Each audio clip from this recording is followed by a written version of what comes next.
Halo teman-teman mahasiswa, selamat datang di kegiatan tutorial online inisiasi pertama. Nah, pada inisiasi ini kita akan mempelajari pemahaman dasar komunikasi bisnis. Jadi silakan kalian akses materinya dalam bentuk PPT maupun video. Jangan lupa aktif dalam forum diskusi. Nah, setelah mempelajari modul ini, Anda diharapkan memahami pemahaman dasar komunikasi bisnis, perencanaan pesan komunikasi pesan komunikasi bisnis.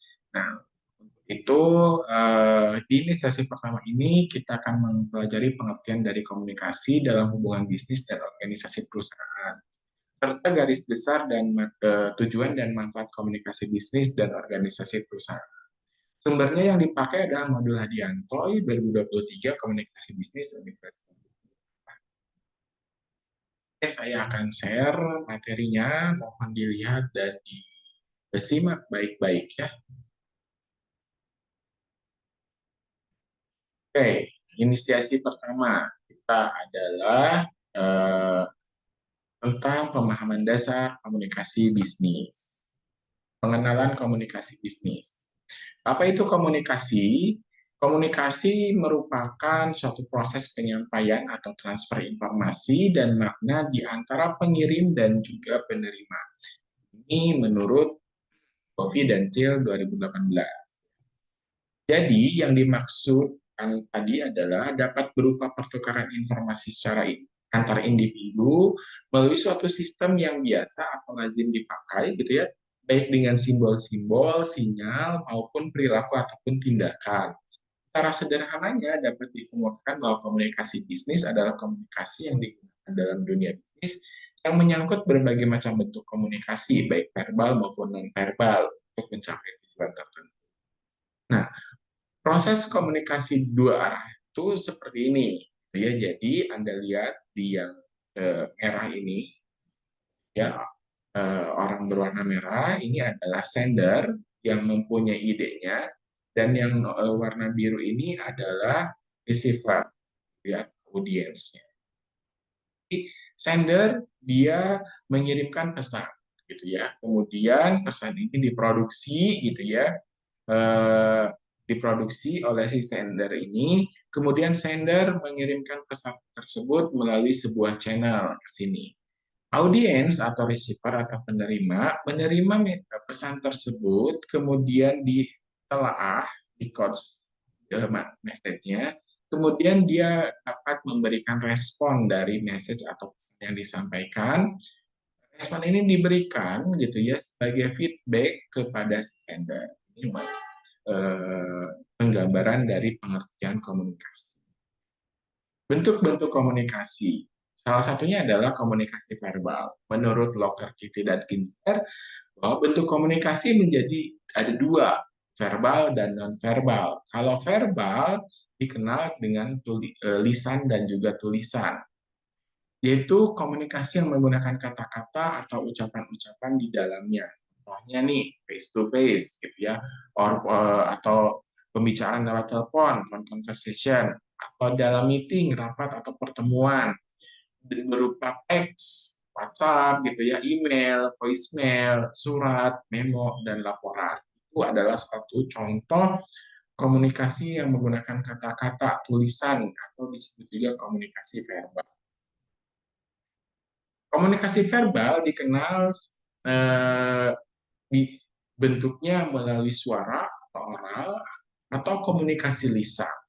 Komunikasi verbal juga dikenal berupa tulisan. Jadi ada lisan dan tulisan dua ya, written and oral communication. Nah, sekarang komunikasi nonverbal. Nah, komunikasi nonverbal ini gitu ya, di luar dari komunikasi verbal yang tadi melibatkan kata-kata gitu ya. Bentuk komunikasinya bisa meliputi gestur seperti ini, saya bergerak-gerak gitu ya, atau gerakan tubuh, mimik wajah gitu ya, dan intonasi.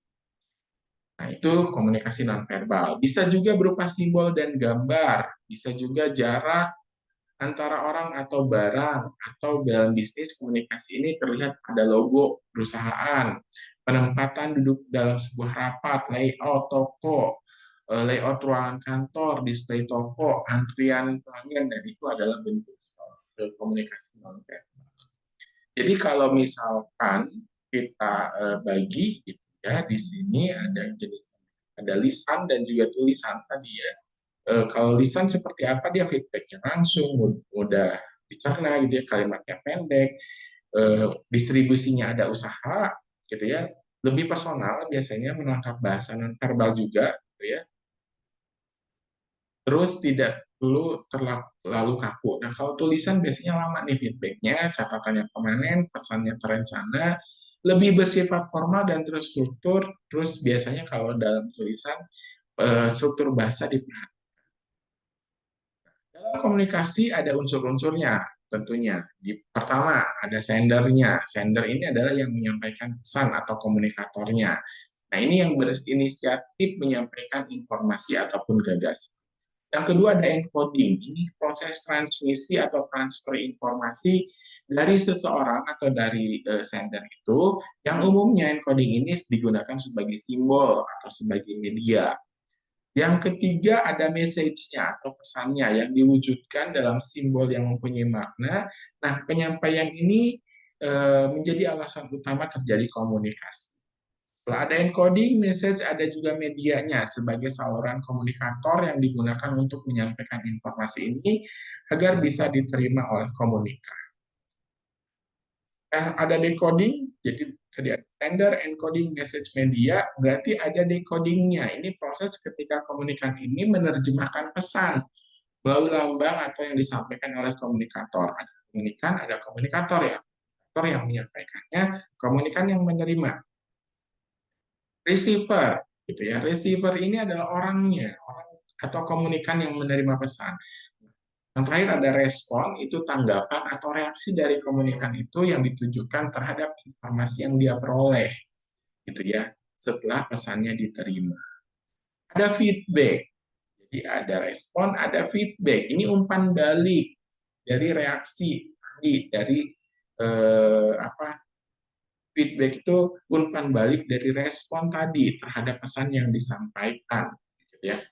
Ini bisa berupa memberikan kritik, saran, gitu itu salah satu contohnya. Noise. Nah, noise ini adalah gangguan pada saat proses komunikasi. Noise ini bisa membuat misunderstanding akibat perbedaan pemahaman antara komunikator dan komunikan tentang informasi yang disampaikan. Pentingnya keahlian komunikasi ini juga merupakan salah satu kesuksesan faktor kesuksesan dalam berbisnis. Gitu. Contohnya nih, kemampuan komunikasi sangat efektif dalam menentukan job placement, performance, karir, gitu ya. Terus kesuksesan organisasi. Komunikasi juga membuat sistem kooperatif organisasi jauh lebih dinamis dan menghubungkan tujuan organisasi dengan manusia yang ada di. Komunikasi juga mempengaruhi penilaian orang tentang kita, berujung pada citra atau keberhasilan. Sementara itu, fungsi komunikasi dalam aktivitas bisnis biasanya satu untuk inform, yaitu memberikan informasi kepada pihak lain, baik internal maupun eksternal. Yang kedua untuk persuade atau bertujuan mempersuasi orang lain, gitu ya, sesuai dengan tujuan perusahaannya. Yang ketiga untuk promote goodwill-nya, yaitu menciptakan kesan positif perusahaan di mata publik, contohnya kegiatan CSR, gitu ya. Terus ini adalah proses komunikasi yang optimal nih. Ada sender, ada receiver. Pesan yang dikirim gitu. Ini menurut Robbins dan Coulter ya. Beda lagi dengan yang tadi, ada penyampaian pesannya tadi, encoding, saluran, pesan diterima, decoding, pesan disampaikan, gangguan, noise-nya, ada umpan balik. Bentuk dan jenis komunikasi dalam organisasi menurut Walker Kitty ini dibagi menjadi dua bagian. Satu, komunikasi internal dengan cirinya sebagai berikut, ada atasan, bawahan, rekan kerja. Ya, fungsinya mengeluarkan dan menjelaskan peraturan prosedur, biasanya menginformasikan progres perusahaan, mendorong pegawai melakukan perbaikan, dan juga untuk evaluasi, pemberian penghargaan, dan termasuk pemberian teguran. Tadi adalah komunikasi internal. Kalau komunikasi eksternal ini kan bentuk komunikasi di organisasi ya, ada internal, ada eksternal. Nah, Cirinya sebagai berikut, biasanya eksternal itu konsumen, supplier, pemerintah, publik di luar perusahaan ya. Fungsinya membujuk konsumen untuk membeli produk, menjelaskan produk, mengklarifikasi spesifikasi, mempromosikan image gitu ya, dan memberikan kredit dan menagih utang. Pendekatan saluran komunikasi menurut Tilbovy, Keller, dan Moran. Pertimbangkan perspektif audiens. Ini bagaimana nih agar perspektif. Nah, pertimbangan perspektif audiens. Bagaimana perspektif mereka terhadap komunikasi kita. Yang kedua, dengarkan komunitas. Ya. Yang ketiga, baca laporan dan dokumen perusahaan lainnya terkait komunikasi. Bicara dengan supervisor atau kolega atau pelanggan dan mintalah masukan dari audiens kita. Pendekatan komunikasi. Menurut Buffy and Till, Anda bisa lihat ini ada direct approach, ada indirect approach gitu. Dari sisi audiens gitu ya, itu lebih mudah, penting gitu ya. Ini kalau indirect approach ada displeased dan unlisted atau unwillingnya. Message openingnya start bisa dengan ide, kalau ini dengan netral statement gitu ya, dengan statement. Kalau message bodinya biasanya lebih detail, kalau approach itu, kalau direct itu, kalau indirect harus ada reasonnya gitu ya. Kalau message close-nya, penutupnya gitu ya, biasanya cordial comment atau apa, kalau ini harus cordially. Ya. Ini adalah ini semakin eager dan ini semakin unwilling. Pendekatan saluran komunikasi, komunikasi formal mengikuti garis hierarki dan jabatan. Saluran komunikasi formal adalah komunikasi yang biasanya dikendalikan oleh orang-orang dalam posisi yang memiliki otoritas dalam suatu organisasi. Nah, model komunikasi formal ada downward, ada juga horizontal. Kalau downward ini biasanya terkait plan, polisi, aturan gitu ya, direct atau perintah, prosedur. Nah, kalau upward ini feedback, suggest dari customer information, mengenai financial information. Nah, kalau yang secara horizontal biasanya terkait task, bagaimana problem solving, generate ide gitu ya. Nah, hierarkinya komunikasi formal ini berdasarkan organisasi seperti ini. Ini adalah organisasi dalam sebuah perusahaan. Di sini ada presiden, ada manajer, ada domestic manager, international manajernya, ada senior accountant, ada supervisor, dan juga komunikasi tadi yang formal, sekarang informal atau grade 5. Memiliki cirinya berdasar. Biasanya kalau komunikasi informal itu kan hubungan sosial. Hewan sering bersosialisasi nih, misalkan saat makan siang, istirahat, pulang kantor, gitu ya. Banyak informasi yang mulai informal, artinya komunikasi formal ini tidak efektif ya. Keuntungannya apa? Kalau informal itu biasanya informasinya lebih cepat dan efektif dan bisa mengekspresikan pendapat tanpa perencanaan pesan komunikasi bisnis. Penyusunan pesan komunikasi bisnis, kalau menurut Victor dan Moran dari dilihat perencanaannya dari media yang digunakannya apa, pesan yang hendak disampaikannya seperti apa, terus komposisinya, ya materi informasinya seperti apa, bahasa yang digunakannya bagaimana, terus konflik dan revisinya, lihat nih satuan indikator perusahaannya sama draft perbaikannya perlu tidak. Ini adalah penyusunan perencanaan pesan-pesan dalam komunikasi. Selanjutnya dalam komunikasi juga kita harus mendefinisikan tujuan, yaitu seluruh pesan ini kan memiliki tujuan ya, informasi, untuk membujuk, berkolaborasi. Nah, tujuan ini menentukan pendekatan keseluruhan yang memberi informasi mulai dari mengumpulkan informasi hingga mengatur pesan yang dimaksud. Ada 3 tujuan nih dalam komunikasi bisnis. Pertama, memberi informasi, sudah jelas ya. Jadi dalam pesannya perlu spesifik, konteksnya bisnis gitu ya. Yang kedua, mengajak atau mempengaruhi. Nah, ini ada unsur mengajak. Jadi kita jelas nih tujuan apa yang harus yang akan kita harapkan dengan mengajak ini.